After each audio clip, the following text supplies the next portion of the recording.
Prokuroria e posaçme kundër korrupsionit dhe krimit të organizuar ka marrë të pandehur 3 shtetas për krime zgjedhore në Kurbin, të cilët blen vota për Partinë Socialiste. Gersi Kaçori, Besnik Uka dhe Artur Jahja akuzohen për korrupsion pasiv në zgjedhjet e 11 majit për Parlamentin e Shqipërisë. Spak njoftoi se hetimi paraprak për treshën në fjalë ka përfunduar dhe dosja ka kaluar GKK-s për nisjen e gjykimit. Gjatë fushatës zgjedhore të pandehurit, në bashkëpunim me njëri tjetrin, premtuan, ofruan dhe dhanë shuma monetare zgjedhësve të Bashkisë së Kurbinit në këmbim të votimit në një mënyrë të caktuar në mbështetje të subjektit politik, Partia Socialiste.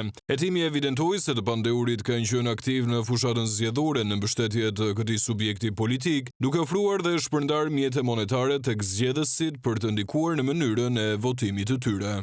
Organi hetues special, që ka qenë pjesë kryesore e Task Force-s kundër krimeve zgjedhore, i ka hetuar dhe marrë në akuzë të pandehurit pa mas sigurie, ndërsa subjektet në fjalë nuk përfaqësojnë nivele të rangut të lartë drejtues.